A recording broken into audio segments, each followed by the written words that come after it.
Hello.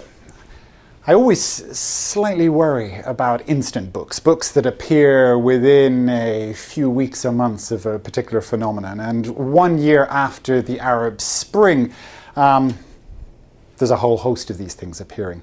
I was particularly worried when I walked down the corridor a few minutes ago and see that our cousins in sociology are inviting in Paul Mason, someone who is a journalist I have got a lot of time for. He's part of the BBC Two flagship program Newsnight, and his new book called Why It's Kicking Off Everywhere, The New Global Revolutions, in 150, 200 pages, looks to try and break down as to sort of what the dynamics are behind what's happening around the world. Now, having said that, I think there are some really interesting insights here, particularly in the role of information and communication technology, the whole democratization of knowledge, the idea of lower threshold in terms of people's access to the world.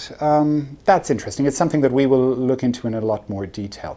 What's particularly interesting is that he takes quite a nuanced approach to this emerging world we see in front of us, particularly the role of paradox and how these paradoxical situations are working themselves out. When we walk from here at the LSE down to St. Paul's, we can see everybody around St. Paul's claiming they have a huge issue with capitalism, but also with their iPads at the same time. How can you be fundamentally a part of the system, but supposedly fundamentally against the system?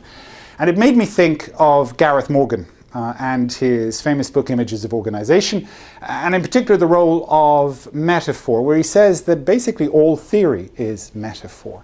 That to a large extent, any particular theory only gives us a partial account. It's a way of seeing and not seeing. It gives us a lens on the world. This in particular, however, I think highlights the role of those lesser tropes, not just metaphor, but the idea of anomaly, of irony, and particularly, as I said, paradox.